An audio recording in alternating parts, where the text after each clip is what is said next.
In a world beyond the scope of human imagination, there exists a special place, liberated from the grips of reality. A place where the simulation above reflects the chaos below, to form a sort of crossroads between what is and what can be. Outside the realm of possibility, unbound by time or space, let us now enter a creation amidst the uncanny hills and valleys of humanity's hopes and nightmares. A dimension formed from curiosity, a place known to us as the Convergence. I am Robert Johnson, and today we are going back to the year 2019, where a Lakota woman by the name of Raven Marshall is about to unfold her battle with the Invisible Supremacy.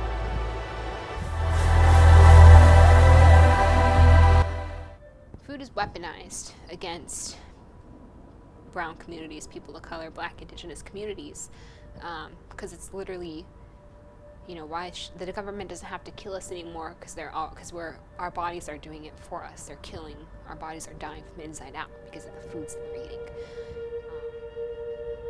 This goes back to from the 1800s until we were forcibly put onto reservations. They were like prison camps. We weren't allowed to leave. We weren't allowed to hunt for ourselves. Things that we've been doing for thousands of years, we were not allowed to do anymore.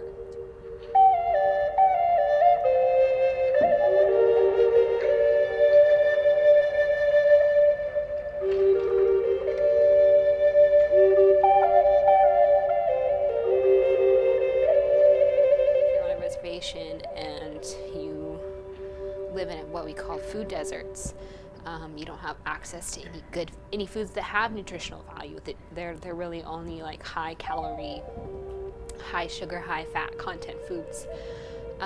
So that's where you see huge populations of Native people having diabetes, having all kinds of health issues, whether it be like heart disease, all these other things, rising obesity, because we're still eating those foods and our body's still storing that fat even though we don't need it. So during those times is when they introduced government rationed commodity foods, or what we call commods now. These were often things that were not traditional parts of our diet: canned beans, maybe butter, white flour, things that almost have no nutritional sustenance to them at all, and those are the foods we're supposed to rely on. So that's where you see the invention of Indian tacos. They're fry bread. That's where fry bread came to be. It's what people think of as like traditional meal, Native American meals, what they think. But it's not traditional. Traditional food would be like, wild rice or corn, or what we call wasna, which is spirit food, which is ground up choke cherries, like masa, like finely ground corn, and dried buffalo meat. I don't know if I said that already. And so that would be like a traditional food. Eating terrible foods and not having access to more nutritious foods is deadly for some communities. Every day we're doing things to help protect the future generations. Every day we're doing things to help protect and save Mother Earth and save all living beings on Earth. So we don't define it as activism, although it is activism, and I would say I'm involved in that.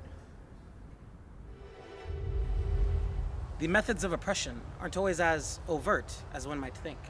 They can be found in the mouths of those we love, or formed by the pen of those who we admire. Yet in this case, the Invisible Supremacy tried to poison the bodies and the minds of the people who they thought they could control. However, every day they were proven wrong by the will of those who demanded better for the world in which they lived.